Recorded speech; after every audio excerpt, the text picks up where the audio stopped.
ياسمين عز. ياسمين عز اللي شغله نفسها بالست اللي هي تبقى جاريه عند جوزها، او ان هي تندهله باسم يا استاذ فلان او يا سعاده الباشا فلان، وعماله تغازل في كتف الراجل وظهر الراجل وقفا الراجل. يا ست اللي بتتكلمي عليهم دولت ما ينفعوش يبقوا ستات مصر. انت عارفه يعني ايه الست المصريه؟ اول واحده في التاريخ حكمت، واول واحده كانت اميره، واول واحده كانت ملكه. اللي انت بتتكلمي عنهم دولت ما ينفعوش يبقوا طبعا مصر خالص. تعالى اعرفك بقى على الست المصريه اللي هي لسه عايشه لحد الان وانا بتكلم كده، عايشه دلوقتي. ممكن تبحثوا عنها وتدوروا عليهم على النت وتجيبوها وتستضيفيها وتفتخري بان انت ست مصريه.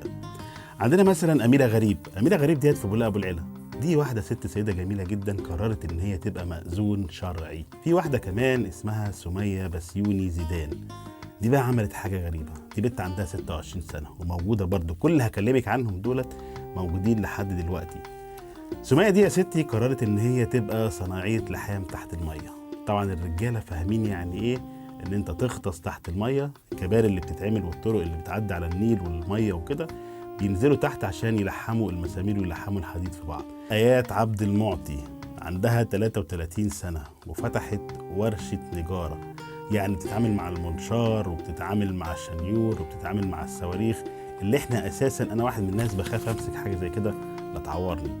وعندك نادية عبد الصمد اللي قررت تشتري فيسبا وتبقى اشهر دليفري في اسكندريه. والاسطى دنيا اشرف، ادي حكايتها حكايه بقى.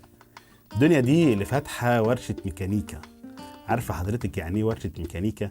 يعني بتنزل تحت العربيه، بيسموها بليه. اولا لما اتعامل معها حديث صحفي قالت انا كنت زمان وانا صغيره بليه، دلوقتي كبرت وفتحت لنفسي ورشه بتنزل تحت العربيه وتعمل العفشه وتظبط الفرامل. اسطى ميكانيكي. غير الست هدير ام مازن، جزاره، عندها محل جزاره وبتقطع لحمه وشغاله شغل الله ينور عليها. زي سمر نصري. سمر نصر ديت بتشتغل في كهربة العربيات، بس مش اي عربيات، ده عربيات النقل التقيل. عارفه حضرتك وانت ماشيه كده مسافره رايحه تاخدي الويك اند بتاعك وتلاقي تريلا ضخمه كده ماشيه، سمر ديت هي اللي بتصلح التريلات ديت. لما الكهرباء بتفصل هي اللي بتصلحها. عربيات اساسا بنخاف من شكلها وهي ماشي، ما بالك هي ديت بتفتح قلبها وتعالجها.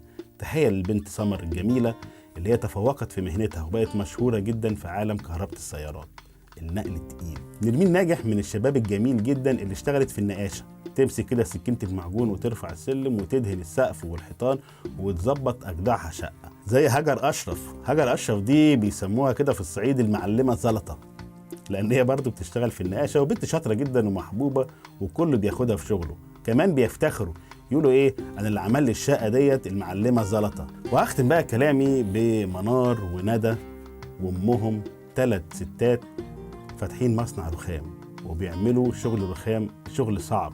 انا عايز الاسامي اللي بقولها دي كلها تقفلوا كده معايا وتبحثوا على النت عنها وتشوفوا قصص حكاياتها. والله يبارك لك يا ست ياسمين، بلاش استفزاز وبلاش تضايقيها. ربنا يعين كل ستات مصر، لان هم دولت اللي بيبنوا مصر، وهم دولت اللي خرجوا ابطال وخرجوا زعماء قادرين يكملوا بمصر ويعدوا بيها من اي ازمه. تحيه لكل ستات مصر وكل بنات مصر. ربنا معاك.